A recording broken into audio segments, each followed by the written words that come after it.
Bismillahirrahmanirrahim. Assalamualaikum warahmatullahi wabarakatuh. Bertemu kembali dengan saya, Yosi. Bagaimana kabar teman-teman semua?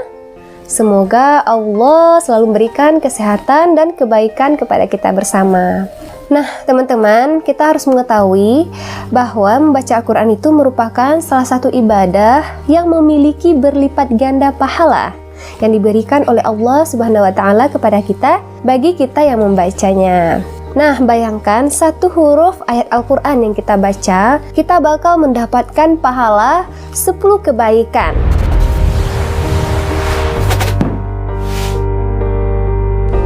Hal yang perlu kita perhatikan dalam membaca Al-Quran atau belajar Al-Quran itu pertama kali adalah niat.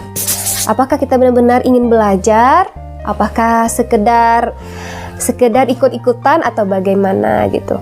Jadi teman-teman, luruskan niat kita dulu dan diiringi dengan komitmen dalam belajar membaca Al-Quran gitu, atau mempelajari Al-Quran sesuai dengan hadisnya, innamal a'malu binniyat. Sesungguhnya semua ibadah itu tergantung pada niat kita. Ibarat kita mengirim surat, jika kita salah tulis alamat, maka tujuan alamatnya juga akan salah. Silahkan kita luruskan niat kita dulu. Luruskan niat karena Allah lillahi ta'ala, sehingga kita mau belajar dengan sungguh-sungguh, dengan ikhlas dan berkomitmen di dalam diri kita sendiri gitu. Baru lanjut kita proses dalam belajar membaca Al-Quran. Nah, dari mana mulainya? Yang pertama kali yaitu kita harus mengenali huruf-huruf hijaiyah. Mengenali huruf-huruf hijaiyah dalam Al-Quran. Huruf hijaiyah ini merupakan ejaan dalam bahasa Arab. Ada huruf hijaiyah. Kalau di bahasa Indonesia ada huruf abjad, kan A, B, C, D, dan seterusnya. Nah, kemudian udah kenal nih, udah kita pelajari, masuk ke dalam tahap ketiga. Apa tahap ketiganya?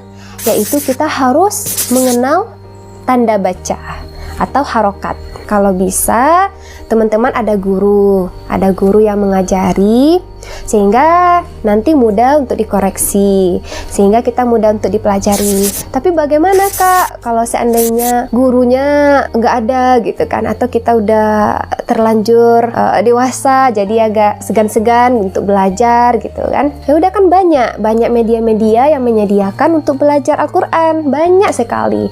Kalau seandainya nggak tertarik misalnya atau nggak cocok belajar di media, kan ada buku-buku huruf hijaiyah, buku-buku tajwid gitu. Jadi nanti teman-teman kalau ada yang sepaham sama teman-temannya gitu kan bisa saling berbagi, saling menyimak kayak gitu. Jadi bagaimana tahap selanjutnya? Yaitu kita harus mengenal bacaan tajwid.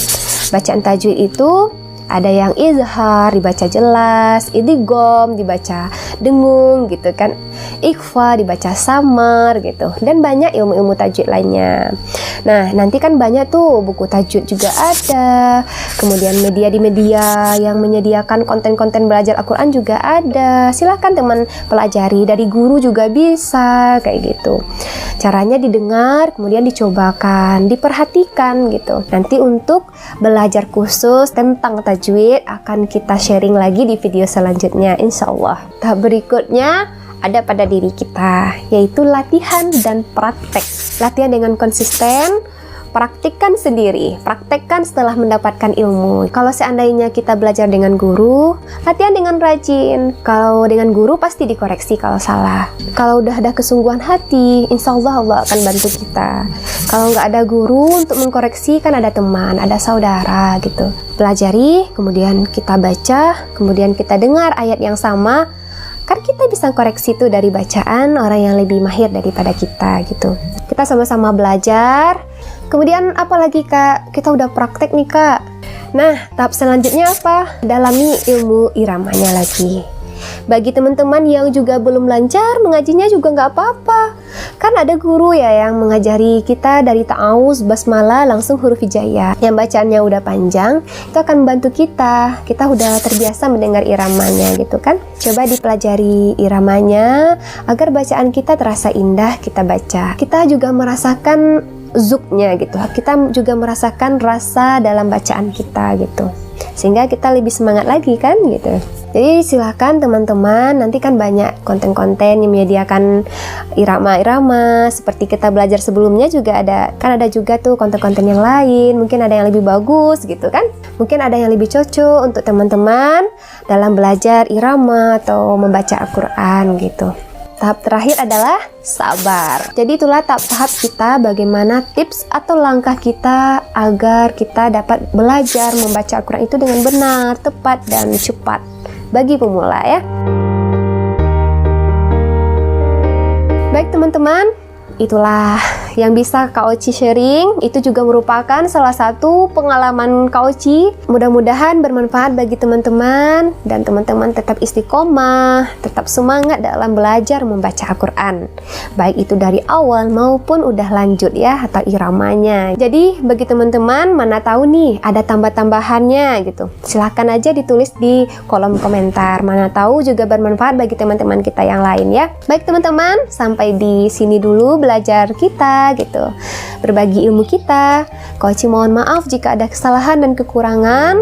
Assalamualaikum warahmatullahi wabarakatuh.